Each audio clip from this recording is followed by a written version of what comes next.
sem esforço. Torne mais fácil o que é mais importante. G.R. Gemkion.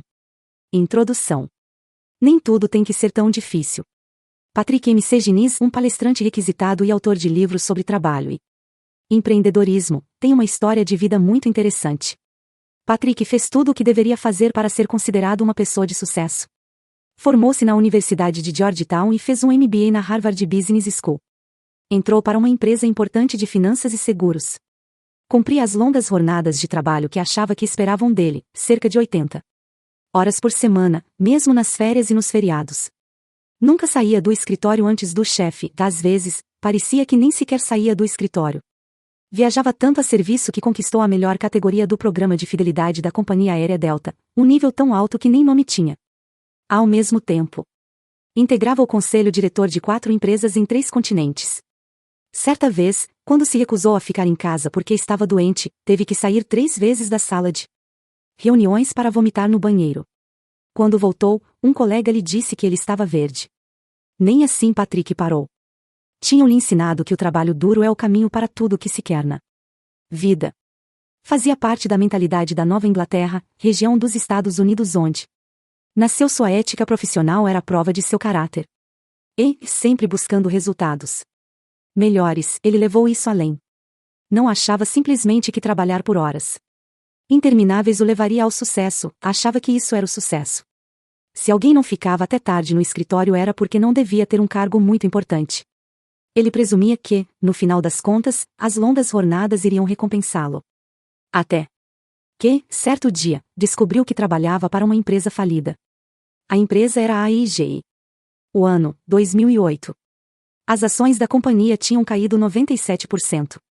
Todas as vezes que ficou até tarde no escritório, todos os incontáveis voos noturnos para a Europa, a América do Sul e a China, todos os aniversários e comemorações perdidos tinham sido em vão. Após a eclosão da crise financeira, MC Diniz ficou meses sem conseguir sair da cama.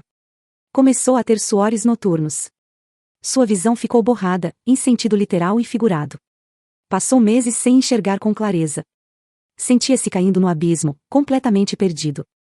Adoecido pelo estresse, procurou um médico que lhe pediu alguns exames. Ele se sentia como o trágico personagem lutador, um dos cavalos do livro A Revolução dos Bichos, de George Orwell. Descrito como o trabalhador mais dedicado da fazenda, sua resposta a todos os problemas, a todos os reveses, era eu vou trabalhar mais. Até que desmoronou por excesso de trabalho e foi mandado para o matadouro. Assim, sentado no táxi enquanto voltava do consultório médico, Patrick fez o que chamou de barganha com Deus e prometeu que, se sobrevivesse, iria finalmente fazer algumas mudanças. Trabalhar duro e por mais tempo havia sido minha solução para todos os problemas, disse Patrick. Mas, de repente, ele percebeu que, na verdade, o saldo do excesso de trabalho era negativo. O que poderia fazer, então?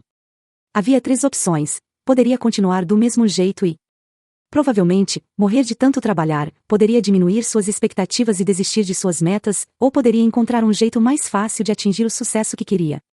Ele escolheu a terceira opção. Pediu demissão da AIG, mas continuou atuando como consultor. Parou de trabalhar 80 horas por semana. Passou a voltar para casa às 5 da tarde. Não lia nem mandava e-mails nos finais de semana. Também parou de tratar o sono como um mal necessário. Começou a caminhar, a correr e a comer melhor. Perdeu 11 quilos. Voltou a curtir a vida e a gostar do trabalho. Mais ou menos nessa época, ele soube que um amigo estava investindo em startups. Não muito dinheiro, só pequenos cheques aqui e ali. Interessado, Patrick resolveu apostar em alguns negócios. Conseguiu um retorno de 25 vezes sobre sua carteira de investimentos. Mesmo em épocas de dificuldade econômica, ele se sentia confiante com suas finanças, porque não dependia de uma única fonte de renda. Hoje em dia, Patrick ganha mais dinheiro do que antes, trabalhando metade das horas. E o tipo de trabalho que está realizando é mais compensador, menos invasivo. Nem parece mais trabalho, declarou ele. O que ele aprendeu com essa experiência foi o seguinte: quando simplesmente não dá para se esforçar mais, é hora de procurar um caminho diferente. E quanto a você?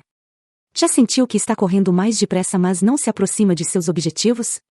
Quer dar uma contribuição maior mas não consegue porque lhe falta energia? Tem a impressão de estar a um passo do esgotamento físico e mental? Percebe que a situação é Muito mais difícil do que deveria ser?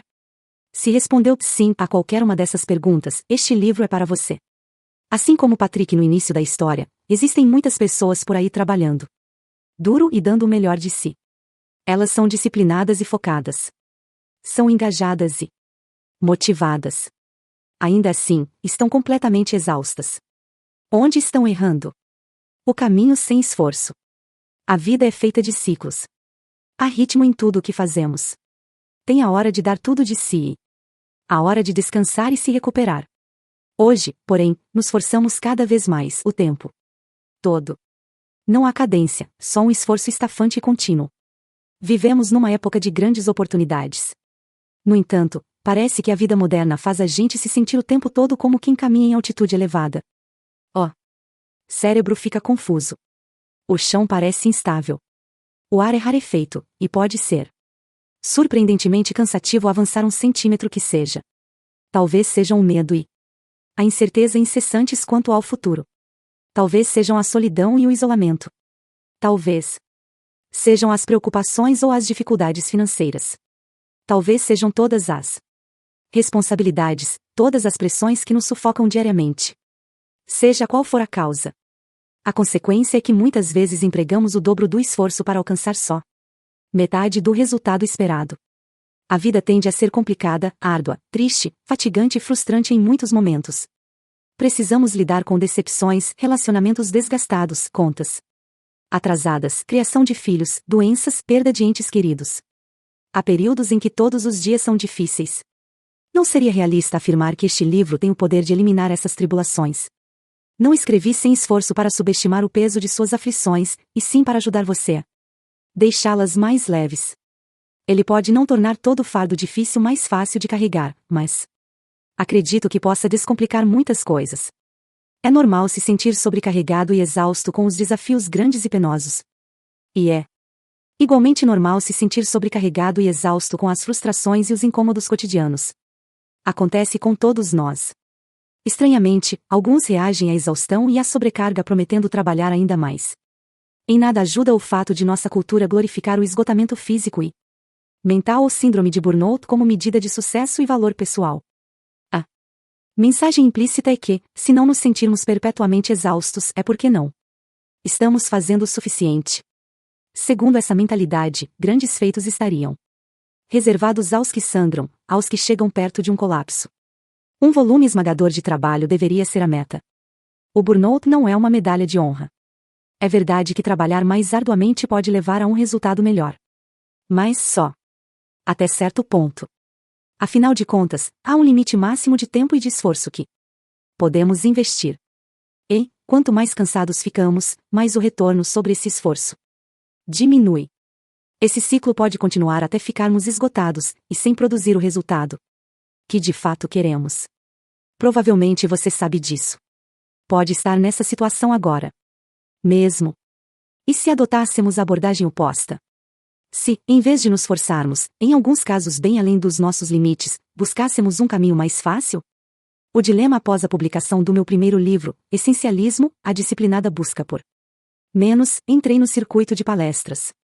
Tive a oportunidade de viajar pelos Estados Unidos dando conferências, autografando livros e transmitindo uma mensagem muito significativa para mim. Numa dessas viagens, cheguei à noite de autógrafos na hora marcada e descobri que 300 pessoas faziam fila até dobrar a esquina e que os exemplares tinham se esgotado na livraria, o que nunca acontecerá antes em um evento. Aquele ano virou um borrão de saguões de aeroporto, corridas de Uber e quartos de hotel. Pessoas que leram o livro 3, 5 ou 17 vezes me escreveram para dizer que ele tinha mudado sua vida e, em alguns casos, até a salvara. Todas desejavam me contar sua história, e eu estava disposto a ouvi-la. Eu queria falar diante de salas cheias de gente ansiosa para se tornar essencialista. Queria responder a todos os e-mails que recebia dos leitores. Queria escrever mensagens personalizadas a todos os que me pediam autógrafos. Queria estar presente e ser gentil com cada pessoa que tivesse uma história a contar sobre sua experiência com essencialismo. Melhor ainda do que ser o pai do essencialismo era ser pai, agora de 4 filhos. Minha família sintetiza tudo o que é essencial para mim, e eu queria me dedicar totalmente a ela. Queria ser um verdadeiro parceiro para minha esposa, Ana, e dar o Apoio necessário para que ela pudesse ir atrás de seus objetivos e sonhos. Queria realmente escutar meus filhos sempre que quisessem falar, mesmo nos momentos que pareciam os mais inconvenientes. Queria estar presente para comemorar seus sucessos. Queria orientá-los e incentivá-los a atingir as metas essenciais para eles, fosse dirigir um filme ou alcançar o nível mais alto dos escoteiros. Eu queria fazer tudo com eles, como curtir jogos de tabuleiros, praticar luta, nadar, jogar tênis, ir à praia, assistir a filmes comendo pipoca e guloseimas. Com o intuito de ter tempo para tudo isso, eu já descartara muita coisa não essencial. Resistir a escrever outro livro, embora me dissessem que eu tinha que fazer isso a cada 18 meses, pedir a licença do meu trabalho como professor em Stanford. Pusera de lado os planos de montar um negócio de seminários e oficinas. Nunca havia sido tão seletivo na vida. O problema era que ainda parecia que eu estava fazendo coisas demais. E não era só isso, eu sentia um chamado para aumentar minha contribuição mesmo quando não havia mais espaço para mais nada. Eu me esforçava para ser um modelo de essencialista. Para viver de acordo com o que ensinava. Mas não era suficiente. Sentia as falhas do pressuposto a que sempre me agarrara, que, para obter tudo o que queremos sem nos ocupar demais nem nos forçar ao impossível, bastava ter a disciplina de só dizer sim a atividades essenciais e não a todo o resto. Mas agora eu me perguntava o que fazer quando a vida já está reduzida ao essencial e ainda há coisas demais. Mais ou menos nessa época, eu dava uma aula a um grupo de empreendedores. Quando alguém mencionou a teoria das pedras grandes. É a história muito conhecida da professora que pega um jarro de vidro grande. Vazio. Ela põe algumas pedrinhas no fundo. Depois, tenta pôr pedras maiores em cima. Só que elas não cabem. Então a professora pega outro jarro de vidro vazio do mesmo tamanho. Desta vez, ela põe as pedras grandes primeiro e, em seguida, as pedrinhas. Agora elas cabem. Ainda sobra espaço para completar com areia. De acordo com essa metáfora, as pedras grandes são as responsabilidades mais essenciais, como saúde, família e relacionamentos. As pedrinhas são os aspectos menos importantes, como trabalho e carreira. Já a areia representa coisas como mídias sociais e aplicativos de namoro. A lição é semelhante àquela que sempre segui. Quando a gente prioriza o que é mais importante, há espaço na vida não só para o que mais valorizamos como para outras coisas. Caso contrário, você fará o que for trivial, porém ficará sem espaço para o que realmente importa. No entanto, sentado no quarto de hotel naquela noite, me perguntei, o que fazer quando há pedras grandes em excesso? E se o trabalho absolutamente essencial não couber dentro dos limites do jarro? Como deveria funcionar? E se houver um excesso de pedras grandes? Enquanto eu refletia sobre isso, recebi uma chamada de vídeo. Era meu filho Jack, que ligava do celular de minha esposa. Isso não era comum e imediatamente chamou minha atenção. Notei que o rosto dele estava sem cor. O tom de voz era urgente. Ele parecia apavorado.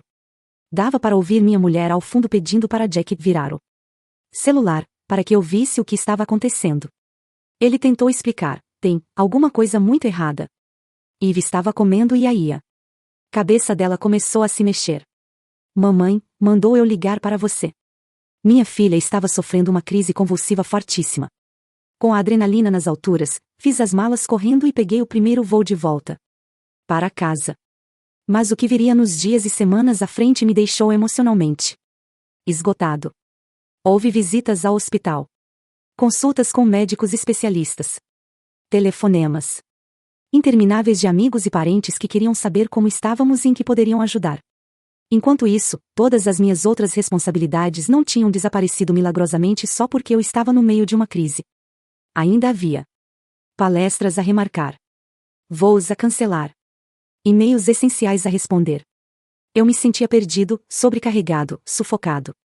Estava a ponto de desmoronar. Passadas muitas semanas, finalmente admiti a realidade da situação. Eu estava esgotado. Escrever um livro que ensinava a ser essencialista, e lá estava eu, sobrecarregado e forçado a ir muito além dos limites. Eu sentia uma pressão autoimposta de ser o essencialista perfeito, mas não restava nada não essencial para eliminar. Tudo tinha importância. Até que chegou o momento em que admiti que não estava bem. O que aprendi foi, eu estava fazendo todas as coisas certas pelas razões certas, mas estava fazendo do jeito errado. Eu era como um levantador de pesos tentando levantá-los com os músculos da região lombar. Um nadador que não tinha aprendido a respirar direito. Um padeiro que sovava meticulosamente a mão cada um dos pães. Desconfio que você saiba exatamente do que estou falando. Aposto que entende como é se sentir envolvidíssimo com o trabalho, porém à beira da exaustão. Fazer o melhor que pode e ainda assim sentir que não basta. Ter mais tarefas essenciais do que cabem no seu dia. Querer fazer mais e simplesmente não ter espaço. Avançar em coisas importantes, mas estar cansado demais para extrair qualquer alegria do sucesso. Para você que dá tanto de si, preste atenção, existe outro jeito. Nem tudo tem que ser tão difícil. Chegar ao próximo nível não deve ser sinônimo de exaustão crônica. Sua contribuição para o mundo não precisa ser feita às custas de sua saúde física e mental. Quando fica difícil demais lidar com as coisas essenciais, você pode desistir delas ou procurar um jeito mais fácil de gerenciá-las. Essencialismo era sobre fazer as coisas certas. Sem esforço é sobre fazê-las do jeito certo. Desde que escrevi Essencialismo 3 tive a oportunidade de conversar com milhares de pessoas, algumas cara a cara, outras via rede social e outras ainda em meu podcast sobre os desafios que enfrentam para levar uma vida que prioriza o que tem mais importância. Escutei muita gente contando, de forma às vezes vulnerável, como se esforça para isso. O que aprendi foi o seguinte: todos queremos fazer o que mais importa. Queremos entrar em forma, guardar dinheiro para a casa própria ou a aposentadoria, alcançar a realização na carreira e construir relacionamentos mais significativos com as pessoas com quem trabalhamos e com quem convivemos. O problema não é a falta de motivação. Se fosse, todos já teríamos nosso peso ideal, viveríamos dentro de nossas posses. Teríamos o emprego dos sonhos e desfrutaríamos de relacionamentos profundos com todas as pessoas que são valiosas para nós. A motivação não basta, porque é um recurso limitado. Para avançar verdadeiramente nas coisas que importam, precisamos de um jeito novo de trabalhar e viver. Em vez de tentar obter resultados melhores nos esforçando ainda mais, podemos transformar as atividades mais essenciais nas mais fáceis de serem executadas. Para alguns, a ideia de trabalhar menos arduamente traz certo desconforto.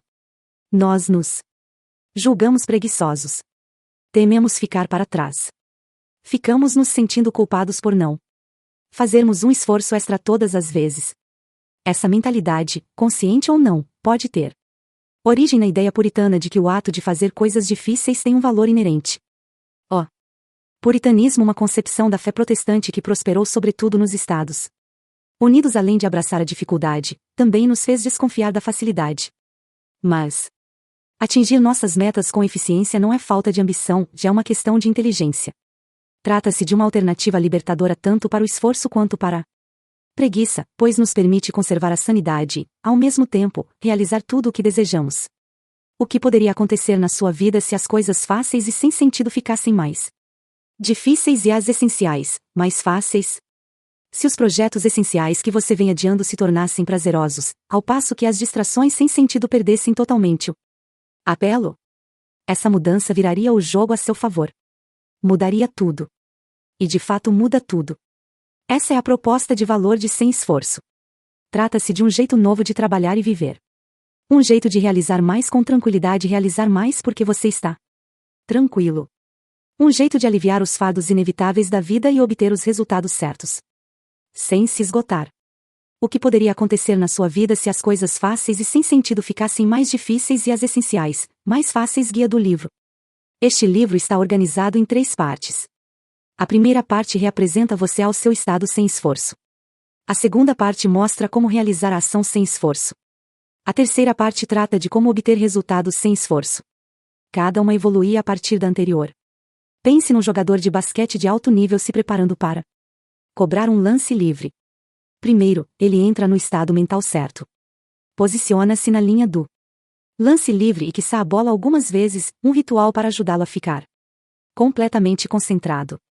Quase dá para ver o jogador esvaziando a cabeça. Ele se livra de todas as emoções, bloqueia o ruído do público. É o que chamo de estado sem esforço. Depois, o jogador dobra os joelhos, alinha o cotovelo no ângulo certo. E então eleva as mãos, impulsiona e arremessa a bola. Ele treinou esses movimentos fluidos e precisos até que se entranhassem na memória muscular. Essa é a ação sem esforço. Por último, a bola faz um arco no ar e entra na cesta. Faz aquele barulhinho satisfatório, o som de um lance livre executado com perfeição. Não foi um golpe de sorte. Ele pode fazer isso várias e várias vezes seguidas. É essa a sensação de conseguir resultados sem esforço. Primeira parte, estado sem esforço. Quando o cérebro atinge sua capacidade máxima, tudo parece mais difícil. A fadiga nos desacelera. Premissas equivocadas e emoções negativas atrapalham nosso processamento de informações novas. As incontáveis distrações do cotidiano nos impedem de enxergar com clareza o que é importante. Assim, o primeiro passo para fazer as coisas com menos esforço é limpar toda a tralha da cabeça e do coração. Você já deve ter sentido isso.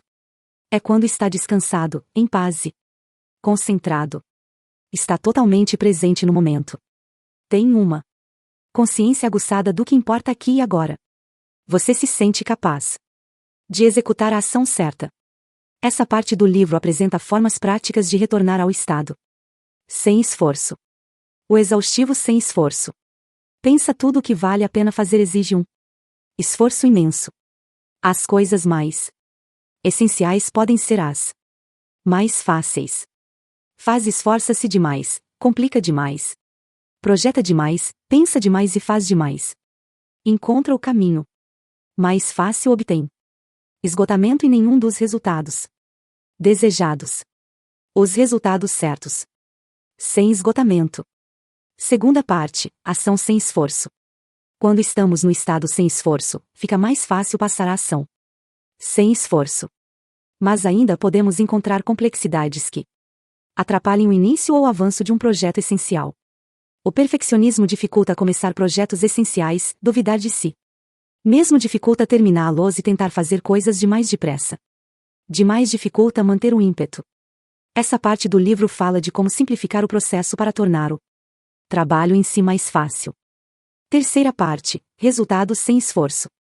Quando executamos a ação sem esforço, fica mais fácil obter o resultado que queremos. Há dois tipos de resultado, o linear e o residual. Sempre que seu esforço gera um benefício único, você obtém um resultado linear. Todo dia, você parte do zero, se não investir esforço. Hoje, não obterá o resultado hoje. É uma razão de 1 para 1, a quantidade de esforço investido é igual à do resultado recebido. Mas e se esse resultado pudesse fluir para nós repetidamente, sem novos esforços de nossa parte? Com o resultado residual, você investe o esforço uma vez e colhe benefícios várias vezes. O resultado flui para você enquanto dorme, ou quando está tirando um dia de folga. Pode ser praticamente infinito. Sozinha, a ação sem esforço produz resultado linear. Mas, quando aplicamos a ação sem esforço a atividades de alta alavancagem, os rendimentos de nosso esforço se combinam, como os juros compostos da poupança. É assim que produzimos resultado residual. Produzir um ótimo resultado é bom. Produzir um ótimo resultado com facilidade é melhor. Produzir um ótimo resultado com facilidade várias e várias vezes é melhor ainda. A terceira parte do livro mostra justamente como fazer isso. Qualquer coisa pode ser feita sem esforço, mas não tudo. Descobrir o jeito de viver sem esforço é como usar óculos escuros polarizados especiais para pescar. 4 Sem eles, o brilho da água dificulta ver qualquer coisa nadando sob a superfície. Mas, assim que se põem os óculos, suas lentes filtram as ondas horizontais de luz que vêm da água e bloqueiam o brilho. De repente, é possível enxergar todos os peixes lá embaixo. Quando você se acostuma a fazer as coisas do jeito difícil, é como se estivesse o tempo todo ofuscado pelo brilho que vem da água. Mas, quando começar a pôr em prática as ideias deste livro, passará a ver que o jeito mais fácil estava lá o tempo todo, só que fora do seu campo de visão. Terceira parte, resultados sem esforço. Quando executamos a ação sem esforço, fica mais fácil obter o resultado que queremos. Há dois tipos de resultado, o linear e o residual. Sempre que seu esforço gera um benefício único, você obtém um resultado linear. Todo dia, você parte do zero, se não investir esforço. Hoje, não obterá o resultado hoje. É uma razão de 1 para 1, a quantidade de esforço investido é igual à do resultado recebido. Mas e se esse resultado pudesse fluir para nós repetidamente, sem novos esforços de Nossa parte? Com o resultado residual, você investe o esforço uma vez e colhe benefícios várias vezes. O resultado flui para você enquanto dorme, ou quando está tirando um dia de folga. Pode ser praticamente infinito. Sozinha, a ação sem esforço produz resultado linear. Mas, quando aplicamos a ação sem esforço a atividades de alta alavancagem, os rendimentos de nosso esforço se combinam, como os juros compostos da poupança. É assim que produzimos resultado residual. Produzir um ótimo resultado é bom. Produzir um ótimo resultado com facilidade é melhor. Produzir um ótimo resultado com facilidade várias e várias vezes é melhor ainda. A terceira parte do livro mostra justamente como fazer isso. Qualquer coisa pode ser feita sem esforço, mas não tudo. Descobrir o jeito de viver sem esforço é como usar óculos escuros polarizados especiais para pescar. 4 Sem eles, o brilho da água dificulta ver qualquer coisa nadando sob a superfície. Mas, assim que se põem os óculos, suas lentes filtram as ondas horizontais de luz que vêm da água e bloqueiam o brilho. De repente, é possível enxergar todos os peixes lá embaixo. Quando você se acostuma a fazer as coisas do jeito difícil, é como se estivesse o tempo todo ofuscado pelo brilho que vem da água. Mas, quando começar a pôr em prática as ideias deste livro, passará a ver que o jeito mais fácil estava lá o tempo todo, só que fora do seu campo de visão. Desenhe um ciclo que tem dentro dele mais 2 ciclos, onde o centro está escrito estado sem esforço. O segundo ciclo está escrito ação sem esforço. O terceiro ciclo está escrito resultado sem esforço. Todos já experimentamos o jeito sem esforço. Por exemplo, você já se sentiu mais produtivo quando alcançou um estado mais relaxado? Já obteve um resultado melhor depois que parou de se esforçar tanto? Já fez algo uma vez que o beneficiou múltiplas vezes? Minha motivação para escrever este livro é uma só: ajudar você a vivenciar isso mais vezes e por mais tempo. É claro que nem tudo na vida pode ser feito sem esforço. Mas é possível tornar as coisas essenciais menos impossíveis e depois, mais fáceis e em seguida, fáceis e, finalmente, sem esforço. Para escrever este livro, entrevistei especialistas, li pesquisas e extraí ensinamentos da economia comportamental, da filosofia, da psicologia, da física e da neurociência.